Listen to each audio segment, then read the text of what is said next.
Hello grade 9 students. I hope you all are doing fine.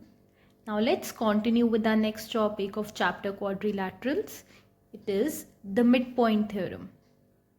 Now suppose we have a triangle, let's say ABC. Suppose we have been provided with the midpoints of any two sides of this triangle. I'm choosing side AB and AC.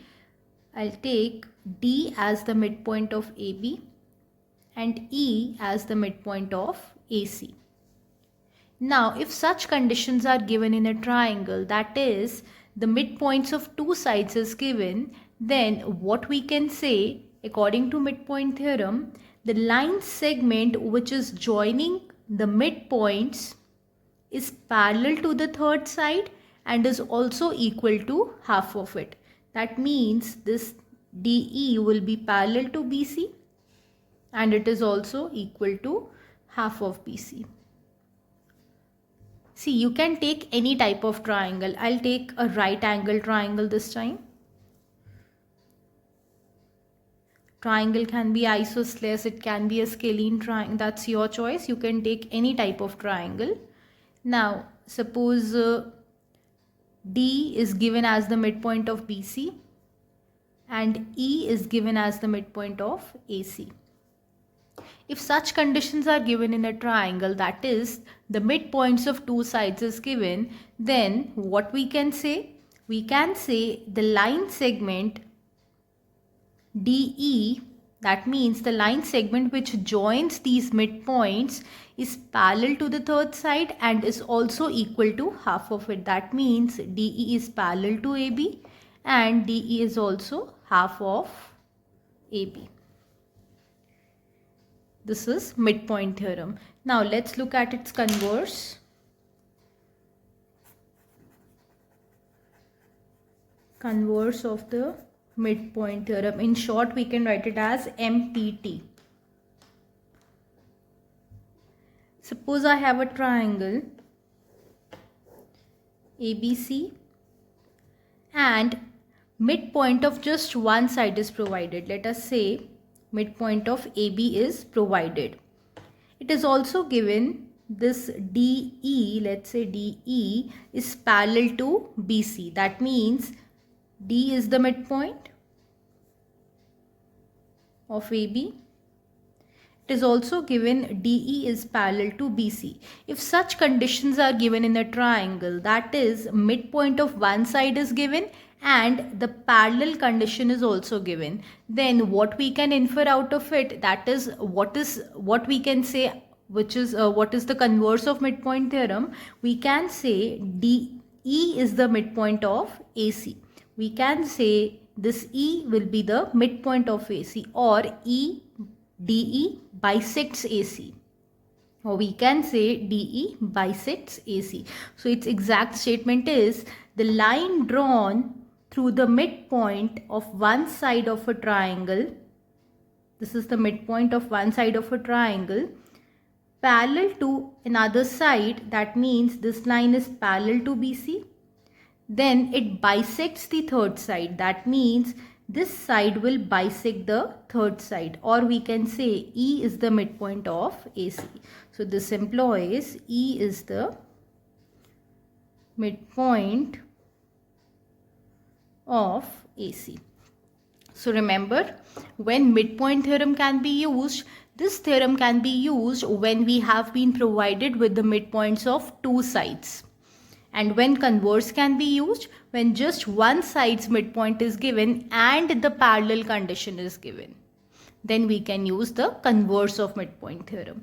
Now let's see, I'll take an example where we can take the midpoint theorem, where we can use this theorem. Suppose we have a quadrilateral, let's say ABCD.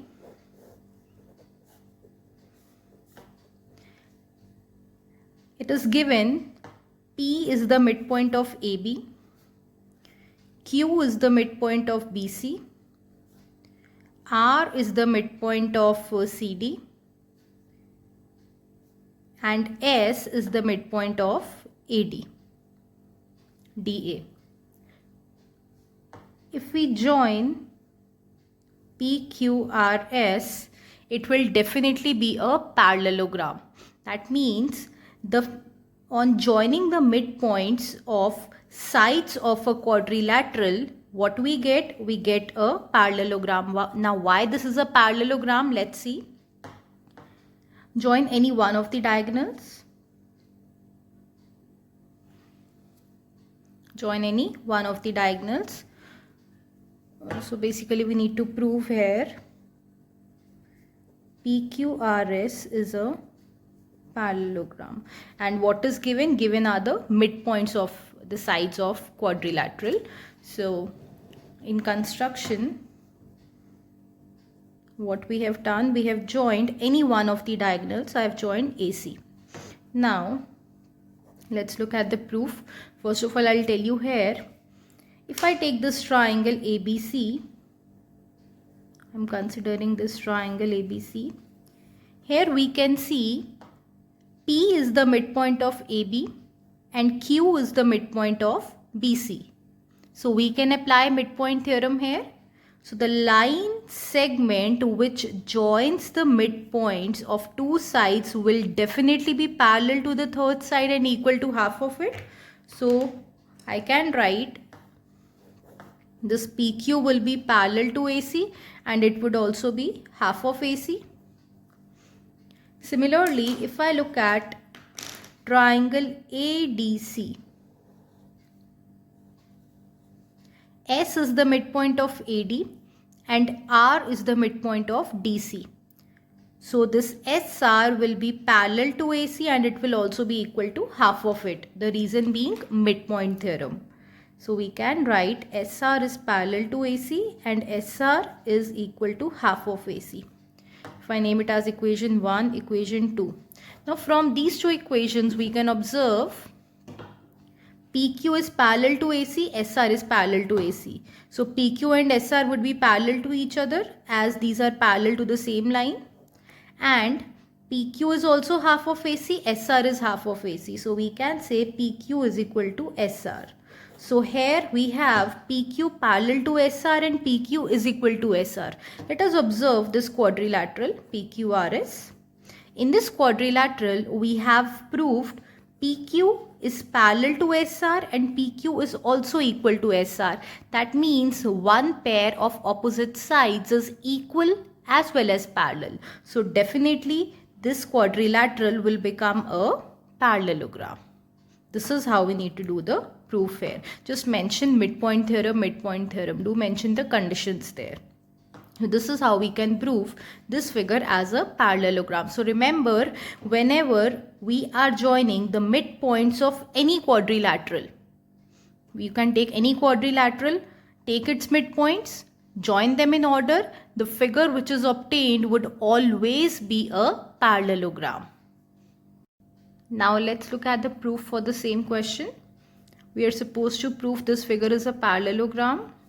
So the steps are, in triangle ABC, P is the midpoint of AB and Q is the midpoint of BC. This implies PQ is parallel to AC and PQ is equal to half of AC. The reason being by midpoint theorem. This is the reason. Let's name it as equation number 1. Or you can write here only. So using midpoint theorem we have, you can write it here also. Let's take the other triangle. In triangle ADC, S is the midpoint of DA and R is the midpoint of CD.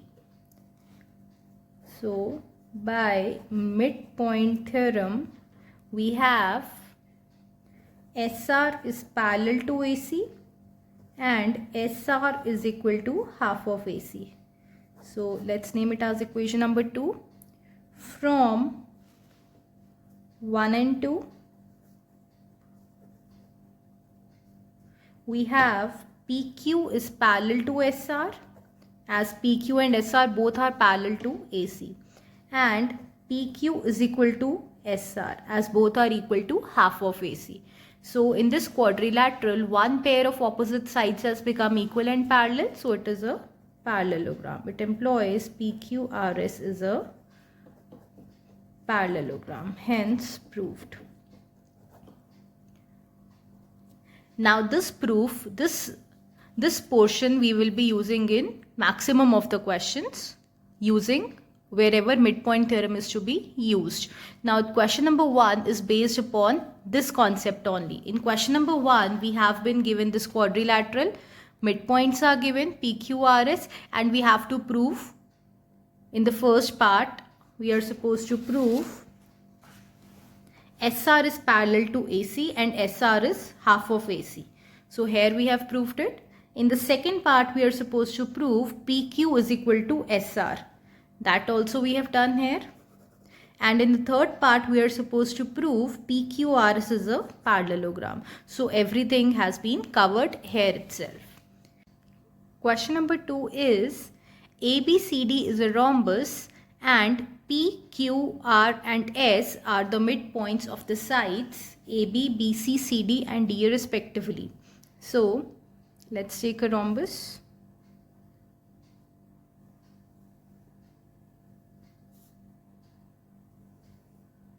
It's A, B, C, D. P is the midpoint of AB, Q of BC, R of CD and S of DA. We know all the sides are equal, so of course their halves would also be equal. That is why I am assigning the same sign to it. Show that PQRS is a rectangle. So let's join P to QRS. We need to show this figure is a rectangle. So given conditions can be written: ABCD is a rhombus, P is the midpoint of AB, Q of BC, R of CD and S of DA. What is to be proved? To prove PQRS is a rectangle. Now I have told you already what are the two conditions in order to prove a figure as a rectangle. First of all, it needs to be a parallelogram. The second condition is we need to prove any one of the vertex angles as 90 degrees. Any one of the vertex angles. That means if I prove angle P as 90, in this parallelogram, it would become a rectangle. Now, first of all, we need to prove this PQRS as a parallelogram. So, for that, we would be doing the same steps as I explained in that question. Simply join any one of the diagonals. I am joining AC. So, the same steps would be repeated in triangle ABC. We can use midpoint theorem. In triangle ADC, we can again use midpoint theorem. By using midpoint theorem in these two triangles, we will conclude PQ is parallel to SR and PQ is equal to SR, which implies PQRS is a parallelogram. Same steps as we did in that basic question which I explained. So everything is to be repeated here and it would be a parallelogram. This way we can prove PQRS as a parallelogram. That is what we did. We simply applied midpoint theorem twice. Now let's see how to prove any one of the angles as 90 degrees. Now for this, we need to join the other diagonal also.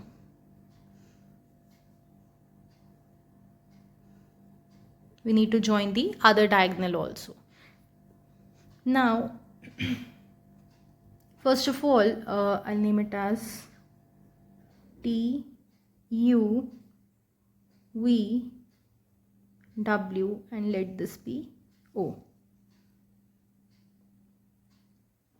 Now if we observe this quadrilateral, we have four quadrilaterals here.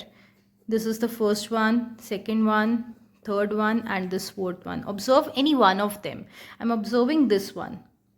If I observe this one, we can see this PT is parallel to OW and this OT is parallel to PW. Why this OT and PW will be parallel? Because we can apply midpoint theorem in this triangle also. So by applying midpoint theorem in this triangle, we can say SP is parallel to BD. Okay, so definitely this OT will be parallel to WP. And PT is also parallel to this line.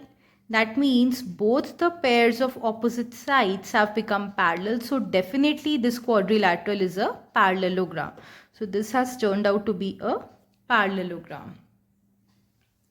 Now we know opposite angles of a parallelogram are equal. We know opposite angles are equal. So if this is, that means this angle would be equal to this angle. Now we know the diagonals of a rhombus intersect perpendicularly. That means, see, this is a rhombus, ABCD is a rhombus, and these are the diagonals. We know that diagonals of a rhombus always make 90 degrees in the center. That means they bisect perpendicularly. Now this would be 90. If this is 90, this is also 90. That means this angle SPQ has been proved equal to 90 degrees. Why it is 90? Because its opposite angle is 90, and in a parallelogram opposite angles are always equal. Now this is 90. That means our second criteria is also fulfilled. So PQ in quadrilateral in a parallelogram PQRS, one angle has been proved as 90 degrees. So definitely it is a rectangle. So this way we will be doing this question. Question number 3 is ABCD is a rectangle and P, Q, R and S are its midpoints. So let's take a rectangle.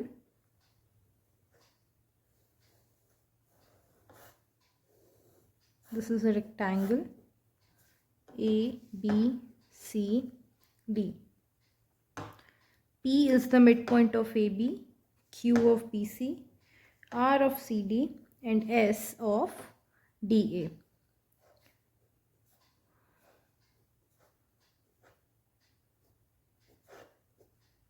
See, opposite sides are equal in a rectangle, so definitely their halves would also be equal. That means AP is equal to PB is equal to CR is equal to RD. That is why I've marked them with the same symbol.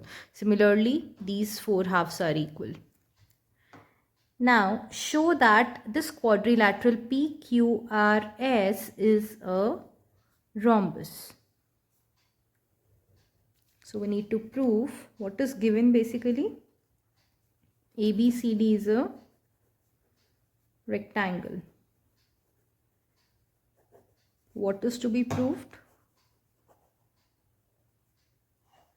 Also mention P is the midpoint of AB, Q of BC. You have to mention the midpoints also in the given portion only. We need to prove PQRS is a rhombus. Now we know what are the two conditions for a figure, for a quadrilateral to become a rhombus. First is prove that quadrilateral is a parallelogram. Second is prove any pair of adjacent sides as equal in that parallelogram. So automatically it would become a rhombus. So first of all, in order to prove it as a parallelogram, of course we need to join this diagonal as we have done questions before. Now same midpoint theorem can be used. In triangle ABC, midpoint theorem can be used. In triangle ADC, again midpoint theorem can be used. So by using it, we'll get PQ is parallel to SR and PQ is equal to SR. That means the same steps which have been done in the previous question, that is second question as well as first question. We need to repeat the same steps. So this way we can prove PQRS as a parallelogram. See, it's not necessary you join diagonal AC only. You can join diagonal BD also. Any one of the diagonals needs to be joined in order to prove it as a parallelogram. Now we are supposed to prove adjacent sides as equal. Suppose I have to prove PQ equal to PS. These are adjacent sides. In order to prove adjacent sides as equal, prove adjacent triangles congruent. That means if I prove this triangle congruent to this triangle, these are adjacent triangles. If I prove these two triangles as congruent, PQ and PS would be equal to each other by CP/CT. So let's see how we can prove these two triangles congruent. This is 90, this is 90, as it is a rectangle. Now see, this AS is equal to BQ. Why AS and BQ would be equal? Because AD is equal to BC. Then half of AD would be equal to half of BC. So this is the first condition, AS is equal to BQ. This angle is equal to this angle, each 90. Angle A is equal to angle B, each 90. And this AP will be equal to BP, as P is the midpoint of AB. So by side angle side, we can check here also, side angle side congruence criteria, this orange and green triangles are congruent, and by CP/CT we can say PQ is equal to PS. That means adjacent sides of this parallelogram have become equal. That is why it is a rhombus. Let's start with question number 4. ABCD is a trapezium. The diagram has already been provided for this question in the book. ABCD is a trapezium. So let's draw a trapezium.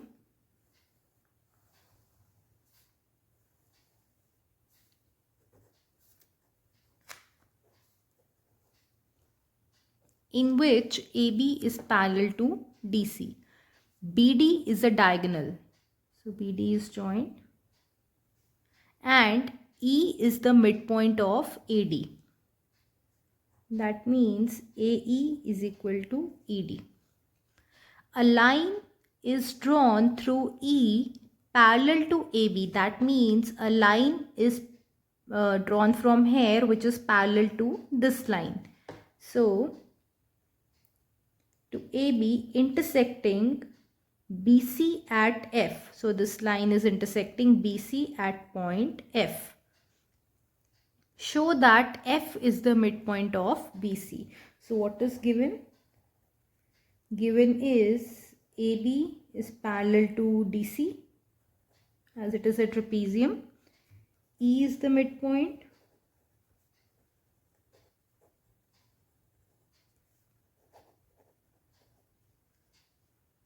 What else is given? This EF is parallel to AB. A line is drawn through E parallel to AB. That means this EF is parallel to AB. That means the three lines are parallel to each other. AB is parallel to EF is parallel to DC. So this is given. What we need to prove?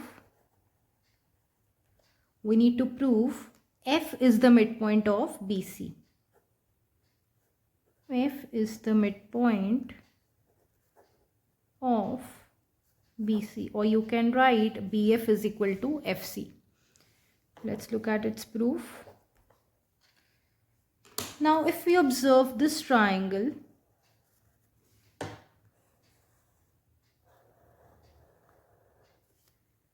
the midpoint of one side is given and the parallel condition is given. I'm naming this point as G, and the parallel condition is given. So what are the two conditions given? One is the midpoint, another is the parallel condition. So definitely according to, we can use converse of midpoint theorem here. We cannot use midpoint theorem because midpoint theorem is used when the midpoints of two sides are given. So here we have been given just the midpoint of one side and the parallel condition. So what we can use? We can use converse of the midpoint theorem in this green triangle. So according to the converse, what we can say, G is the midpoint of BD.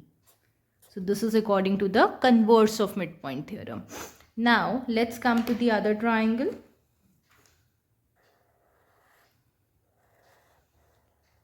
This orange triangle. In this orange triangle, G is the midpoint of side BD and this line GF is parallel to DC. Why this is parallel to DC? As EF is parallel to DC. So its part would also be parallel.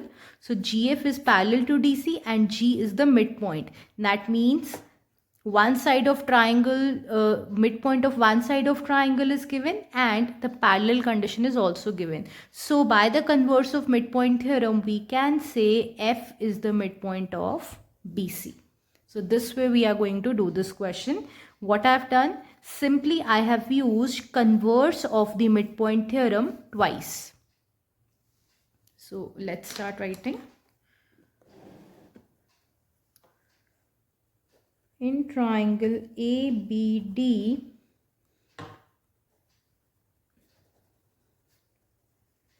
E is the midpoint of AD and EG is parallel to AB. Why EG is parallel to AB? Because EF is parallel to AB. This implies G is the midpoint of BD, or you can write here by the converse of midpoint theorem.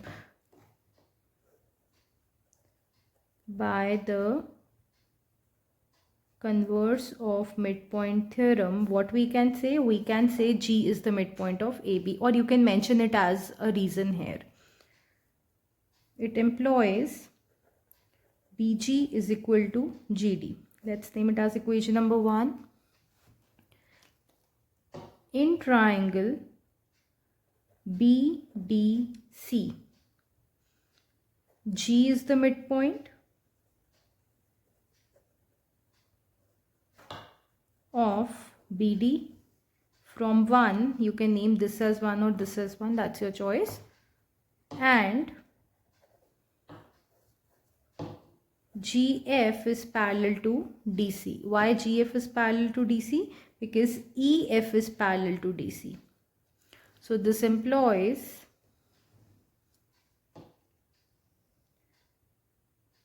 F is the midpoint of BC. Why? By the converse of midpoint theorem, hence proved. Let's look at question number 5. The diagram has already been provided in the book. The question is, in parallelogram ABCD, so this is the parallelogram.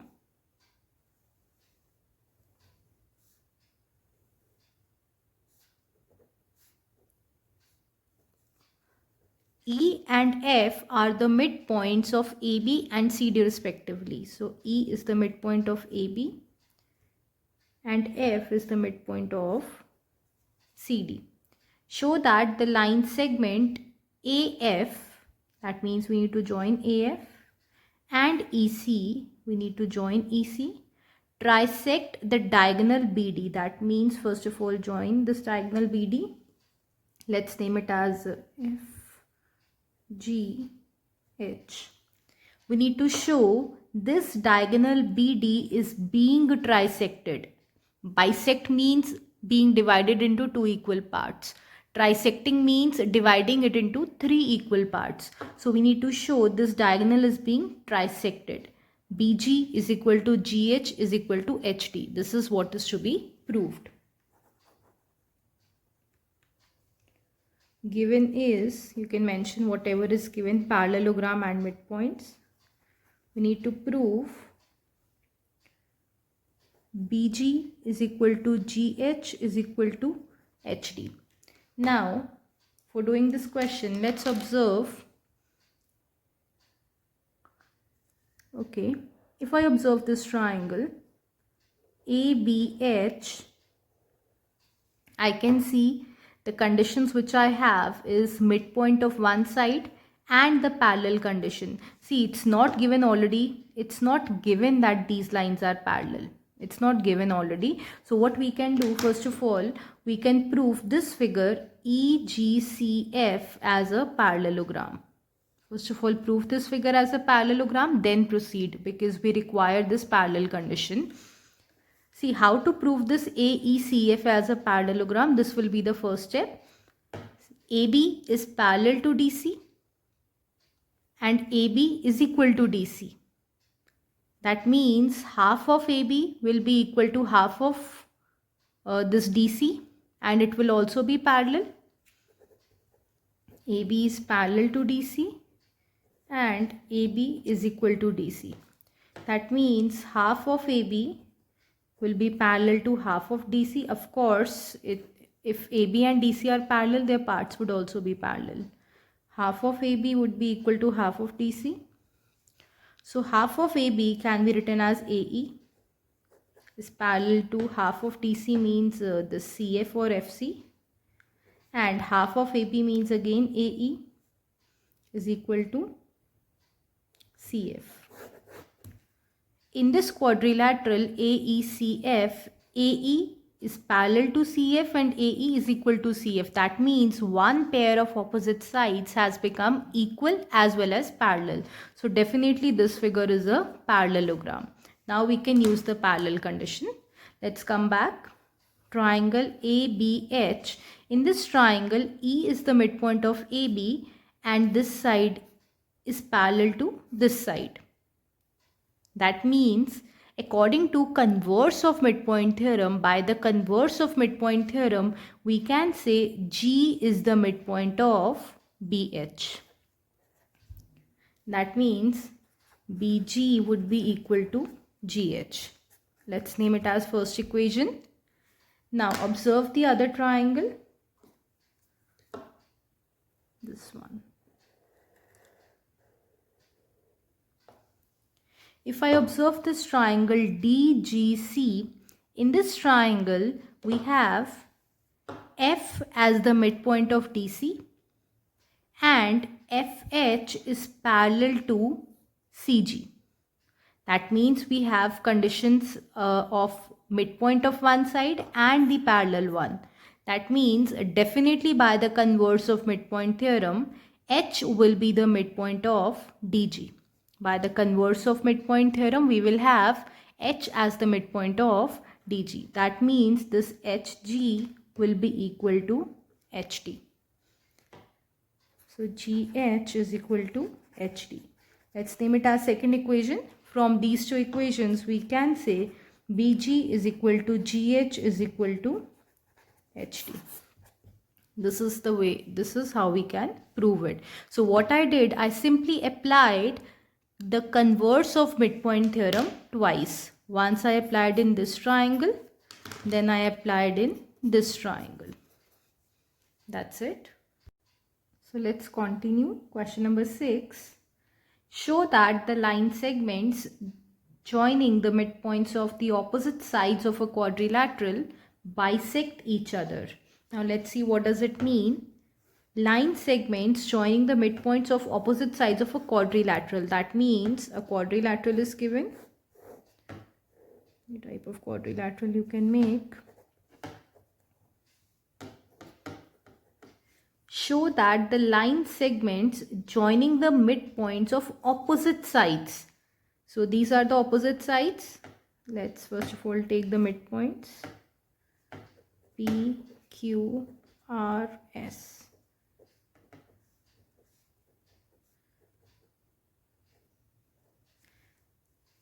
Line segment joining the midpoints of opposite sides. So these are the opposite sides. So I've joined the line segment joining their midpoints. Similarly, DA and CB are the opposite sides. So the line segment which is joining their midpoints. What it does, the line segments bisect each other. Let us name it as point O. We need to show OS is equal to OQ and OP is equal to OR. So what we need to prove, the line segments bisect means dividing itself into two equal parts. So this is our aim. OS is equal to OQ and OP is equal to OR. Now for this we require construction. What is the construction? Of course we need to join and complete this quadrilateral PQRS. So join P to Q, Q to R, R to S and S to P. Also join any one of the diagonals. Why we are joining the diagonal? Because we require to prove this central figure as a parallelogram, and in order to prove it as a parallelogram, of course we need to apply midpoint theorem. So the same steps would be followed. In triangle ABC, apply midpoint theorem. In triangle ADC, again apply midpoint theorem. So from these two we can say PQ is parallel to SR and PQ is equal to SR. So this way this figure PQRS becomes a parallelogram. The same steps which have been done in question number 1, 2 and 3. So once PQRS has been proved as a parallelogram, now we know the diagonals of a parallelogram bisect each other. These are the diagonals of this parallelogram.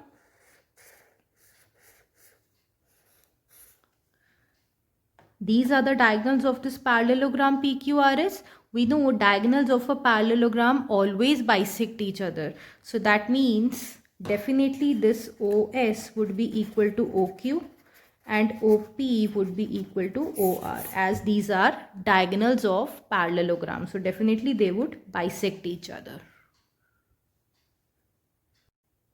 Let's proceed. This is the last question of exercise 8.2. The diagram is not given in the book. ABC is a triangle right angled at C. So let's draw a right angle triangle. ABC. This is 90. A, B. You can take A here, B here, that's your choice. A line through the midpoint M of the hypotenuse AB. That means M is the midpoint of AB. This is given. And parallel to BC. Sorry.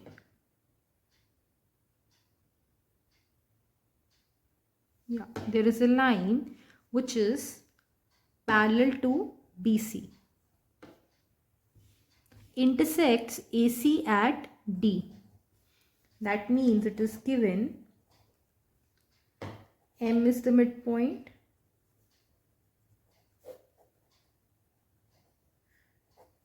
What else is given? This MD is parallel to BC. Show that D is the midpoint of AC. So we need to show in the first part D is the midpoint of AC.